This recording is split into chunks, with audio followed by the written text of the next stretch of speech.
तो अलग बस तुम स्त्री 2 का क्लाइमेटिकल बैटल देख के उठ के आए हो ना, तो तुम शायद लिटरली कुछ मिस कर रहे हो। क्योंकि अगर तुम्हें लगता है ना कि जितने भी हीरोज हमने इस यूनिवर्स में देखे थे वो सब एक साथ आके लड़ते हुए तुमने देखा, तो शायद ये यूनिवर्स यहीं पे खत्म हुआ होगा। अगर तुम ऐसा सोचते हो ना, तो शायद तुम थोड़े गलत हो सकते हो, क्योंकि इस मूवी से ये यूनिवर्स और भी ज़्यादा एक्सपांड हो रहा है, ना कि बस नए कैरेक्टर्स, बल्कि शायद हमें इस मूवी में इस यूनिवर्स का बिग डैडी भी देखने को मिल चुका है। वेल, इन सब पे बात करेंगे, तो इस वीडियो में स्त्री 2 के लिए स्पॉयलर्स होंगे, तो अपने हिसाब से देख लेना। वेल, तो स्त्री 2 की एंडिंग तब स्टार्ट होती है जब विकी और श्रद्धा कपूर एक हो जाते हैं दीवार के आर पार जाने के लिए, क्योंकि पिक्चर के स्टार्ट में ही श्रद्धा ने बोला था कि उन दोनों का रिश्ता आत्मा से आत्मा का जुड़ने का है, तो वो लिटरली अब लोग जुड़ जाते हैं। और क्योंकि ऐसे स्टेट में ना तो एक मेल है और ना ही फीमेल है, तो दीवार के आर पार जाना उनके लिए काफ़ी आसान हो जाता है। और जब वो लोग अंदर जाते हैं तब वो लोग देखते हैं कि सारी किडनैप हुई जो महिला ना उनके थोड़ी डिस्टेंस के ऊपर है, और वहाँ पे जाने के लिए जो रास्ता है वो काफ़ी ज़्यादा पतला है। तो श्रद्धा विकी को बोलते हैं कि तुम जाओ, क्योंकि तुम्हारे अंदर जो अच्छाई की ताकत है उसका यूज़ करो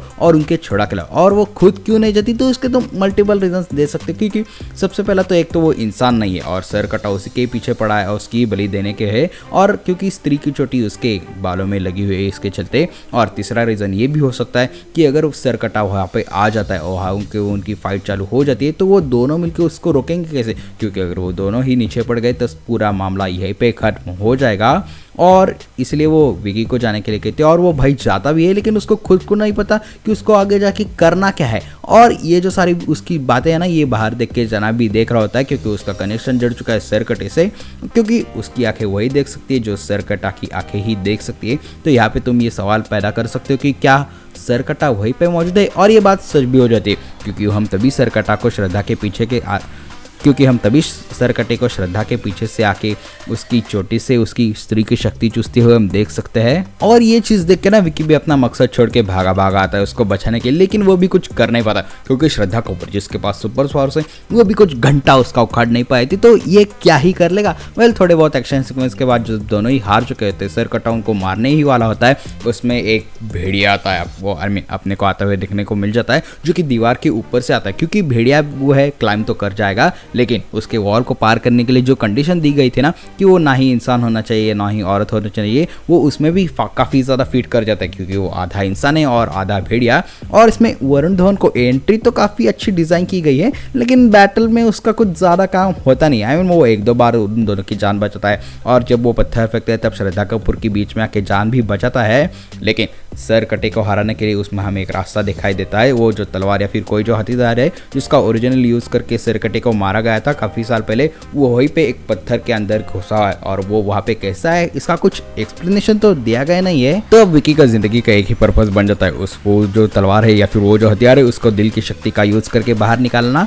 और वो ये कर नहीं पाता। और इसमें वरुण धवन का कैरेक्टर भी बेहोश हो चुका है, श्रद्धा कपूर ऑलमोस्ट मरने वाली है, सर कटा उसको मारने वाला है, गला पकड़ के उसने उसको उठा दिया है। इतने में वो चिल्लाती है और बुलाती है अपनी माता जी को, जिसका हिंट हमें मूवी के स्टार्टिंग में ही दिया गया था। जब उस स्त्री की बैक स्टोरी हमें बताई जाती है तब उनको बताया जाता है कि शादी के बाद जब उनको मार डालते हैं तब उनकी एक छोटी सी बच्ची पीछे रह गई थी, और वो और कोई नहीं बल्कि श्रद्धा कपूर ही थी। फिर क्या, पूरी मूवी में जिनको ढंढा जा रहा था वो आसमान फाड़ के चिल्लाते हुए वो आ जाती है और बन जाती है स्त्री वर्सेस सर कटा। ऐसी जाए कि मॉन्स्टर की फाइट हमें देखने को मिल जाती है, लेकिन तभी वो विकी तलवार निकाल के उनके आसपास फेंकता है और स्त्री उसका यूज़ करके सर कटा को मार देती है। लेकिन ध्यान रखना, वो उसको उस लावा में जला के मारती है जो उस लोकेशन पे है, और इस बात को ना थोड़ा ध्यान में रखना, क्योंकि ये डिटेल काफ़ी ज़्यादा इंपॉर्टेंट है। और इसके बाद माताजी और बेटी के बीच में हमें एक फाइनल कन्वर्सेशन दिखता है, जहाँ पे वो लोग आंखों से ही बात कर रहे हैं। श्रद्धा कपूर उनको बोलती है कि नाउ यू कैन गो, अब तुम आराम कर सकते हो। तब यहाँ पे ये क्वेश्चन रेज हो सकता है कि जब पहले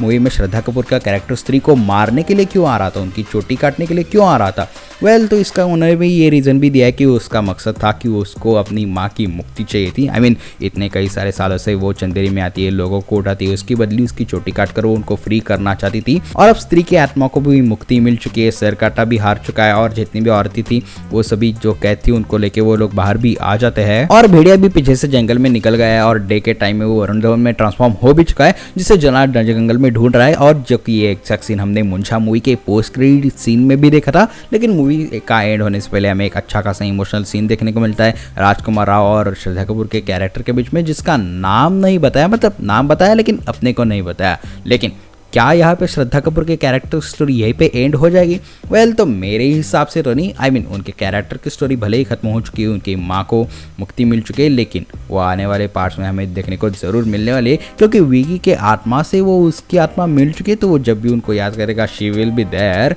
लेकिन श्रद्धा कपूर उनको टाटा बाय बाय करके निकल चुकी है, लेकिन इंसान खुश है क्योंकि एटलीस्ट नाम तो पता चल। फिर आते हैं इस मूवी के दो इंटरेस्टिंग पोस्ट क्रेडिट सीन जो कि काफी ज्यादा एक्सट्रीमली इंटरेस्टिंग है, क्योंकि सबसे पहले तो हमें जो देखने को मिलता था वो मुंजाकम में जो दिखाया था उसी का फॉलोअप देखने को मिलता है। बेसिकली ये वही सेम सीन है जिसको उन्होंने थोड़ा सा एक्सटेंड कर दिया है, जहाँ पर जना भास्कर को कहता है कि चलो दिल्ली चलते हैं, लेकिन भास्कर उसे कहता है कि नहीं दिल्ली नहीं जाना क्योंकि दिल्ली में डेंजर है जो कि है वैम्पायर्स। भास्कर ये चीज़ ऐसे अपेरेंट तो नहीं करता, लेकिन वो पता था कि यहाँ पर नस में दांत घुसा कर निकालते और पूरा का पूरा खून पी जाते। और अब मुझे नहीं पता कि इससे ज़्यादा ऑब्वियस क्या ही होगा जब इस पूरे यूनिवर्स में आने वाली अगली मूवी है वैम्पायर्स ऑफ विजयनगर। हाँ, अब इसके बारे में काफ़ी ज़्यादा डिटेल्स तो हमारे पास नहीं है, लेकिन इतना जानते हैं कि इस मूवी में आयुष्मान खुराना लीड रोल में होंगे और उनके साथ साथ अब उन्होंने रश्मिका को भी अब कास्ट कर लिया है। और जितना इस पोस्ट क्रेडिट सीन में समझ में आ रहा है ना कि भेड़िया डेफिनेटली उसमें अपियर होने वाला है।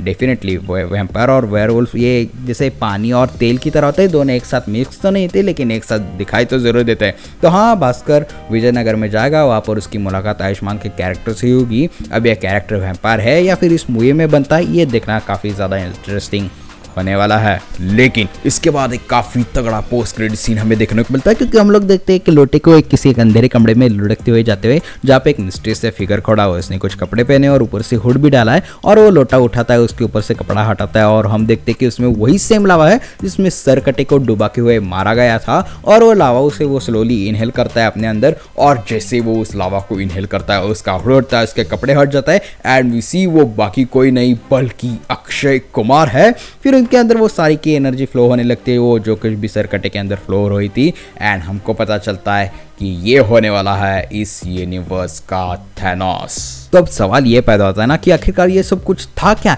एंड इसके लिए ना हमें थोड़ा केयरफुली ये सारी चीज़ों को समझना पड़ेगा। तो देखो, अक्षय कुमार का जो कैरेक्टर है ना, ये उन्होंने सबकॉन्शियसली पूरी मूवी में उससे हर कहीं इंसर्ट किया गया था, लेकिन हम उसके ऊपर इतना ज़्यादा ध्यान नहीं दे रहे थे। अगर आप नोटिस करोगे ना तो मूवी के स्टार्टिंग में ही पंकज त्रिपाठी जी को कैरेक्टर के उस पुस्तक के फटे हुए पन्ने जो भेजता है चंद्री पुराण के, वो और कोई नहीं बल्कि अक्षय कुमार का कैरेक्टर ही होता है, जो इन सभी को सरकटे के बारे में अवेयर करता है कि हाँ ऐसी कोई एंटिटी एग्जिस्ट भी कर रही है। अगर वो पढ़ती नहीं ना तो उनको पता भी नहीं चलता कि ये कौन है, और उन्हीं पेजेस को पढ़ते ही तो उनको स्त्री और सरकटे के बारे में पता चला होगा, और शायद इधर उधर पूछताछ करने पर ही उनको उसको हराने के बारे में कैसे वो समझ में आना होगा। एंड ये बात क्लियर है, अक्षय कुमार ने जब वो पन्ने भेजे थे तब उसको पता ही चला होगा कि ये लोग उसको मिलने के लिए आएंगे ही, तो उसने एक प्रॉपर स्कीम बनाई थी। उसने सोचा होगा कि सरकटे का और हराने के लिए इससे ज्यादा बढ़िया क्या होगा कि वो भले वो जो उसने स्त्री को हराया था तो उन्हीं लोगों के पास वो पन्ने भेजता है, और जब वो उनको मिलने के लिए आता है तो उनको काफी क्लियर शब्दों में बता देता है कि सरकटे को हराना कैसे है। तो बेसिकली सरकटे को हराने के लिए ना अक्षय कुमार ने एक पूरा मास्टर प्लान बनाया था, और वो सभी ये चीजें क्यों कर रहा है इसका हमें एंड में पता चलता है कि उसको सरकटे की पावर चाहिए थी। और यहाँ पर ना कुछ ऐसी चीजें जो बहुत ही क्लियरली समझ में नहीं आती। सबसे पहले तो वो लोटा लटकाने वाला कौन है, मतलब वो कौन है जिसने सरकटे के वो अपसाइड डाउन में गया, वहां से उसने लोटे में वो ज्वालामुखी लाया, और वो अक्षय कुमार के लिए वो लाता भी है लेकिन उसके सामने नहीं जाता, और वो कौन है जो इसने सभी चीजें की है। और अगर ठीक ठाक से देखा जाए ना तो ऐसा लगता है कि शायद ये उन्होंने भी अभी डिसाइड नहीं किया होगा कि वो बंदा कौन है जो ये सभी चीजें कर रहा है। वो बेसिकली वो कह रहे हैं कि तुम सस्पेंस में ही मरो, लेकिन अब मुझे ये बात बताने की जरूरत नहीं कि वो कितना खतरनाक हो चुका है, क्योंकि सरकटे तो दिमाग से पैदल था, वो बस लोगों को इन्फ्लुएंस करना चाहता था। लेकिन अक्षय कुमार का कैरेक्टर एक मास्टर प्लानर है, और अब तो उसके पास सरकटे की ताकत है, तो अब वो क्या कुछ चीजें नहीं कर सकता और क्या कुछ चीजें वो कर सकता है, ये देखना काफी ज्यादा इंटरेस्टिंग होने वाला है। और वेल यही कुछ चीजें थी जो मुझे पोस्ट क्रेडिट और एंडिंग के बारे में कहना मैं चाहता था, लेकिन फिर भी अगर मुझसे कुछ चीजें मिस हो गई हो या फिर अगर तुम्हारी इसके ऊपर कुछ थ्योरी है तो वो मुझे नीचे कमेंट सेक्शन में बता देना। और वेल इन्हीं सारी चीज़ों के साथ हम इस वीडियो को यहीं पे रैप अप कर देते हैं। अगर आपको वीडियो अच्छी लगे तो इसे लाइक कर देना, अपने दोस्तों के साथ शेयर करना मत भूलना, और अगर किसी से भी चैनल पे नया है ना तो चैनल को सब्सक्राइब कर लेना। और मैं मिलता हूँ आपको अगली वीडियो में, लेकिन तब तक के लिए देखते रहिए वाइल्ड वाइन एज़ टीवी।